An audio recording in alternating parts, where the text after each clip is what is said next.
Hi, I'm Holly from MigraineSavvy.com, and I am here with Mr. Adam Meredith, inventor and CEO of the Migracorr migraine stopper. I am really excited to talk with Mr. Meredith about this device. Mr. Meredith, welcome. Thank you for your time, Holly. Good to be here. Oh, I'm so excited. What can you tell me? Maybe tell us a little bit about yourself and how you came to inventing this device. Sure. So I was a chiropractor for 20 years, and in clinical practice, you obviously see a lot of migraine people, and migraines suffer horribly. Like people don't realize it's just, they think it's a headache. It's a proper neurological disorder. So I always felt for them because back pain, neck pain was very easy for me as a chiropractor to manage and fix. But with the migraine sufferers, if you didn't get them right through chiropractic and rehab, then there was nothing left. I had no more tricks left. And as a chiropractor, you are a nerve doctor, so you specialize in normalizing nerves. Well, I read this study about 5 years ago where this Canadian chiropractor was putting air into the patient's ear who were suffering migraines and turning them off. And he was doing that again by modulating nerves. So I was trained in nerves, so I was very, very fascinated.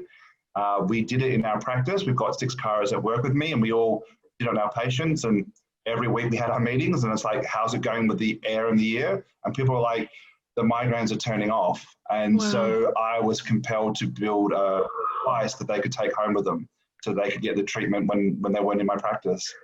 Wow.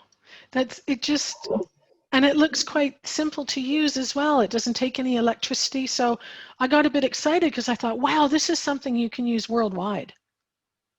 Oh, 100%. In fact, it's so simple as a test. We had a 10-year-old patient who knew nothing about the migraine stopper to read the use it, and she was able to do it. It is so simple, but things can be simple when they're treating the root cause, and I believe this does treat the root cause of migraines. So can you tell me a little bit more about that? So it's not Absolutely. just treating...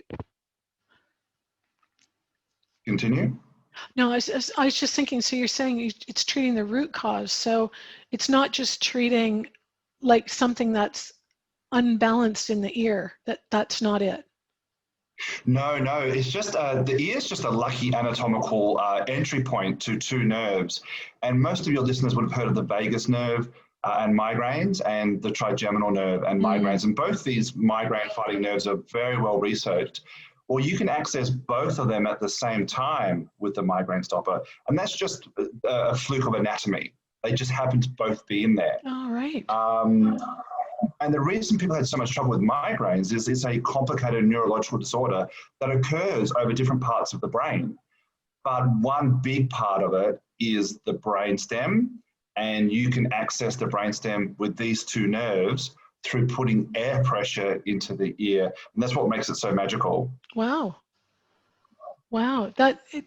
Every time I read about it, I think wow is my biggest word.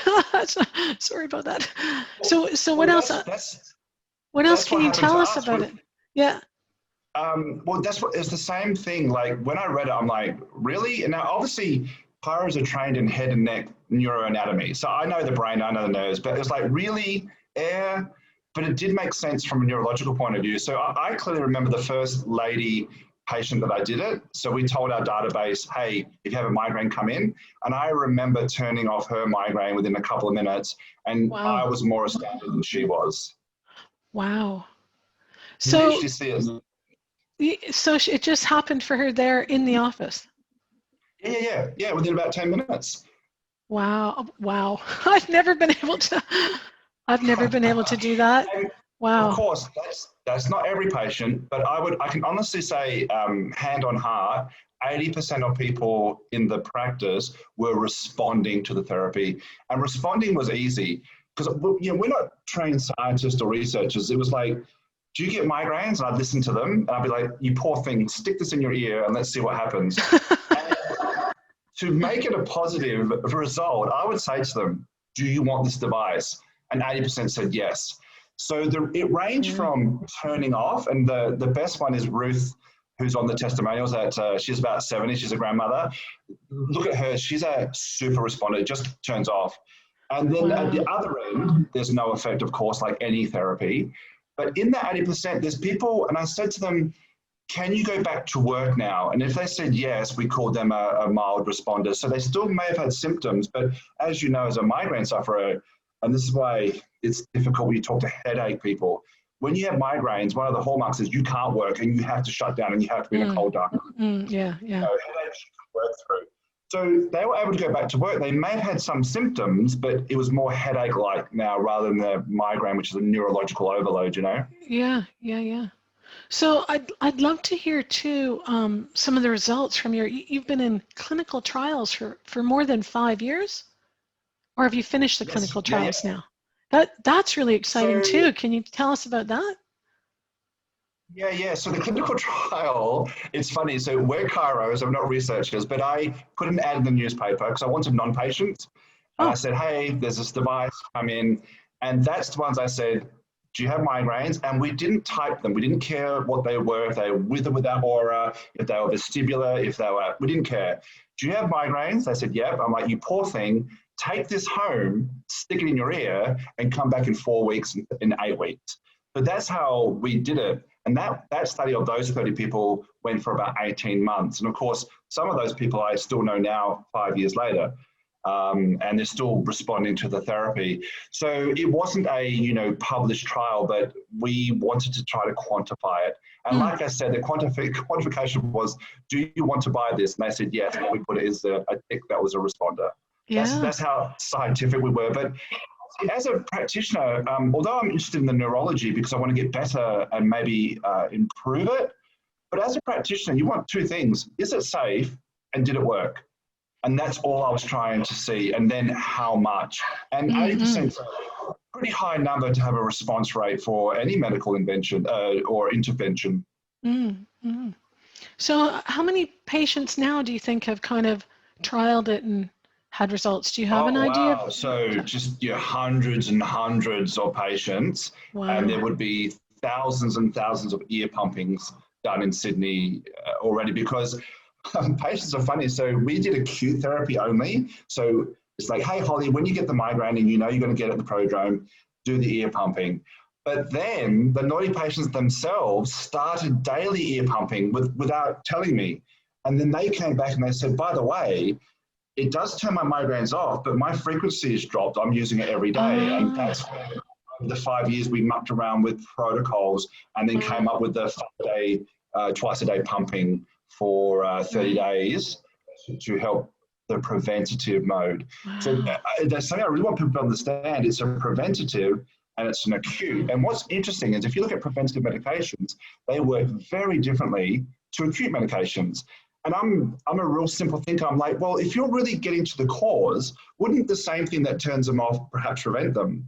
And with a migraine stopper, that's true. If you're getting to the true cause value, well, if the trigeminal nerves are freaking out and that's causing a migraine and the migraine calms them down and aborts the migraine, or then when the client's subclinical, perhaps there's just a little bit of nervous energy that's gone wrong. And if you do it daily and you calm it, then logically you wouldn't get future attacks. And we have found that, and again, not in all clients, but in a large percentage of clients, a preventative model works for them as well. Wow. So it does both prevention and acute treatment. Yes, That's pretty amazing. By treating the same thing, which is a very, holistic, allied health, chiropractic thing. A chiropractor will adjust a neck that's acute to get rid of pain, but then if the patient comes in and that same joint's locked but they're not in pain, the chiropractor will still release that joint using the simple logic that that joint, when it gets too locked too long, causes pain. It's the same with migraines, with the migraine stopper. And so like any kind of migraine abortive or anything, you have to act really quickly. So as soon as you get the first little warning sign that your migraine's coming, that's when you would pump? Yeah, absolutely. And that's a very good rule. The earlier, the better for sure. And we see that as a general rule with interventions, but particularly, and I've definitely got clients that like if they miss the first bit of the prodrome, it doesn't work for them. So the earlier the better. Now, we've had some that have had the migraine and turned it off, but that's definitely the minority. So the earlier the better. And then, of course, daily pumping as well as preventative. Wow, that's pretty amazing. So I also see that you offer a 90-day money-back guarantee. Yeah, so that's really pretty amazing too. Yeah, look, sorry, I'm just amazed. It's just sounding fantastic. I'm really excited about it. I mean, I've been in this for like 30 years, right? 30 years, and I'm one of the ones that don't respond to anything, and I'm just medication. So I'm a bit excited to be trying something that's going to be a bit more natural. Yeah, people often congratulate me for it, which I love. I love the praise. But for me, I'm a practitioner. So if you came into my practice and I couldn't help you after examining you and taking history for 45 minutes, I don't charge. I'm like, hey, Holly, I can't help you, but here's someone I believe can. Off you go. I wouldn't charge in that situation. So for me, if the migraine stopper doesn't work, I'm not going to charge. But I can tell you our return rates are very low. Very low. So, I assume it's working out there. And it's quite amazing to get an email. Like I got an email just the other day from a young woman that gets migraines, and I've never met them, and they've never been to my office yet. They're still getting therapy from me. That's a really unique and wonderful feeling. Obviously, I've never experienced because it was always one-to-one, right? But now people I don't know are getting it. It's awesome. And the people that do the returns, and the returns are quite low, they're very lovely. They're like, thanks, I tried it. I know it's worked for a lot, it hasn't worked for me. And I'm still trying to figure out why they're not responding, why that small group's not responding. That's where my thoughts go now. Every single person I talk to with migraines, obviously I'm a bit, I've been a migraine coach for, I don't know, about 30 years. None of them act, well, they do after they talk to me, they don't act fast enough. So my first thought when you said that was, I wonder if they're doing it because you can say prodrome phase, you can say at the beginning, but until that person actually understands what their first signal is. Yes. I used to leave my pain till it's about a 4 out of 10. And then, there was 14 years when triptans weren't even on the market. So I had no pain relief whatsoever other than meditation. But yeah, it's just until you learn your signals, it's so crucial. I would be tempted to send an instruction form to the ones that are returning it just to double check that they're getting it soon enough. But yeah, you can't do that, can you? I'd like to though. Yeah. Are you doing it fast enough? You got to do it fast. There's a 20-minute window, they say, the neurologist? Exactly, because I think by the time if you have an aura, you're getting depolarization across the cerebral cortex. By the time the inflammation started, nerve therapies aren't going to work then. It's too late. And also, and we'll talk about it later on, I wonder if they do the 60-day challenge, which we'll talk about later on, which is about the blue light and sleeping, yeah. Oh, okay. I wonder if they're doing that. Yep. So these are some other things you recommend to help with migraines. Do you want to tell us a little bit about that now? Absolutely. So you talk to any migrainer, and if their sleep's off, they'll often get more migraines, or if they get it, they'll be bad. So sleep's funny. If you sleep too much as a migraine sufferer, sometimes that triggers. If you sleep too little, sometimes that triggers. And that's why neurologists will often say, make everything very stable and steady in your life. When you eat, what you do, and when you sleep. So getting your sleep right is very, very important, because we know that many migraine people have brains that are low in energy production. So their brain cells go into anaerobic respiration quicker than others, and that's a tired state, and that leads to irritants and inflammation. So their brains are already compromised, and we know that if you sleep, your general health is down. So you must get your sleep right to make sure your brain's got the energy and that you're just simply not run down. And there was actually a study where they looked at some markers to see how out of the circadian rhythm you were. They mentioned some protein, I can't remember what it was. And they found the more out of phase you were with your sleep cycles, the more frequent and the more tends to headaches. So I read that study years ago, and I'm like, well, let's get the sleep right. And the one way you get the sleep right is to have a very, very cold room, for one thing.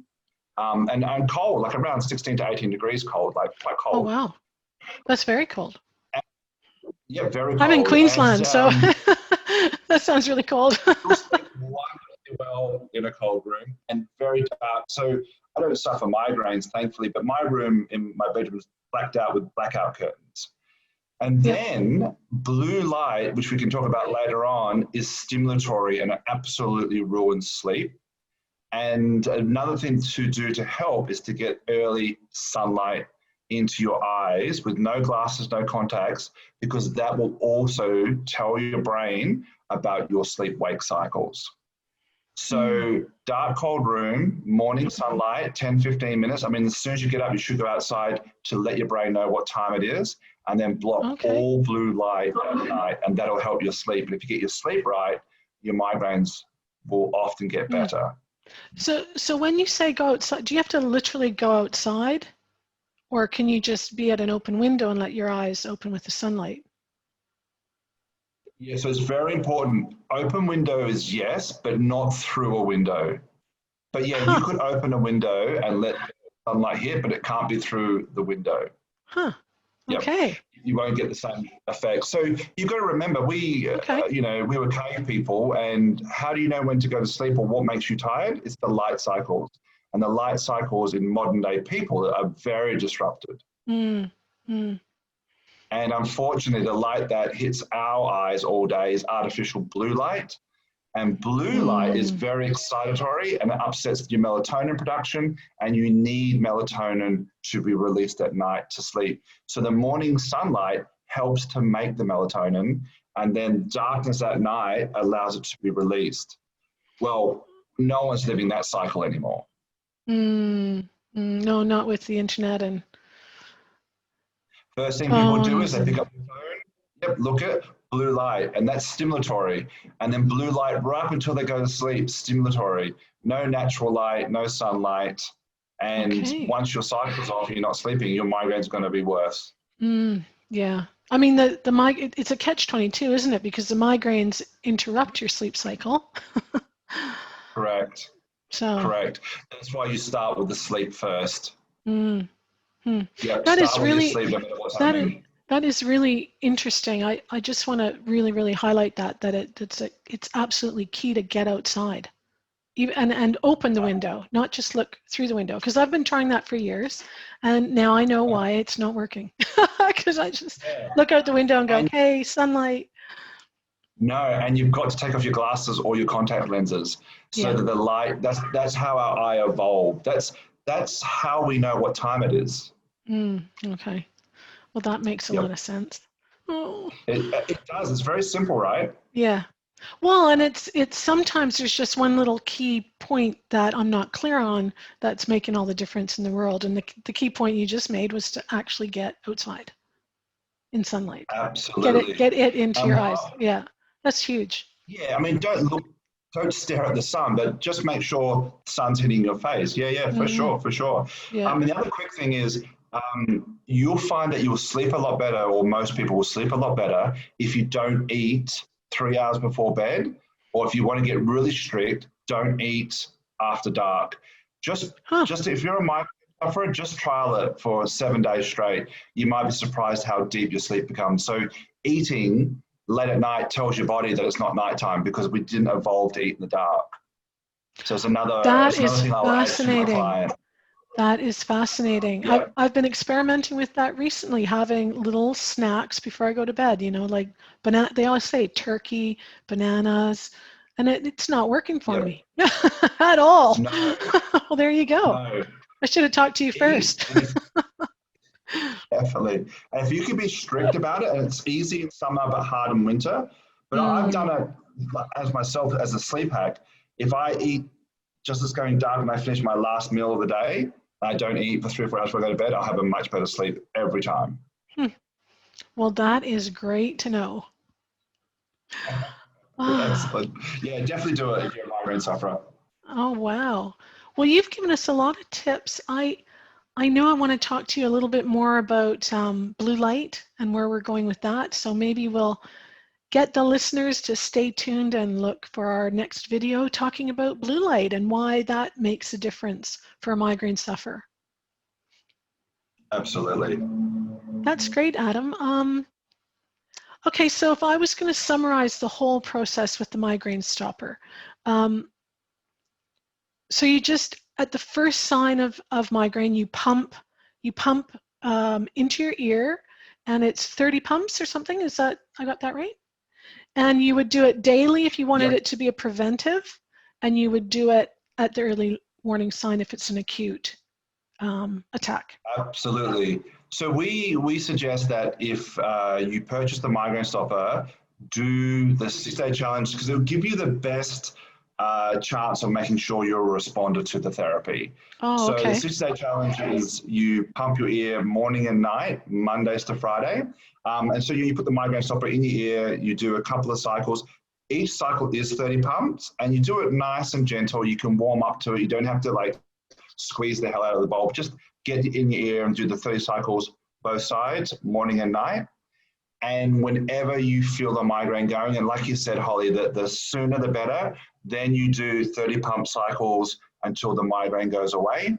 And if you're starting to get relief, keep repeating the cycles. And if the relief goes from like an 8 out of 10 to say a 3 out of 10, and it seems to be plateauing then, you actually then do it in the other ear as well until it goes away or doesn't get better. Yep. So it's really important to do both ears. Some people need both, some don't. We don't know why. And if you're going to start, always start on the side that has symptoms. And if you have a side that doesn't have symptoms, it doesn't matter. As I really want to stress this, it's not as if you do a pump and you feel good and then you do it and you make it worse. It won't work that way. It'll either improve or it'll have no effect, but you can't like mess it up. So sometimes people get a bit, should I do one more? Always do one more cycle. Okay. Always do one more cycle. Yeah. Then do the morning sunlight and the blue blocking. And the blue blocking glasses are really easy. They're very, very dark red. And on the 60-day challenge, go down to the bottom and there's some colored circles.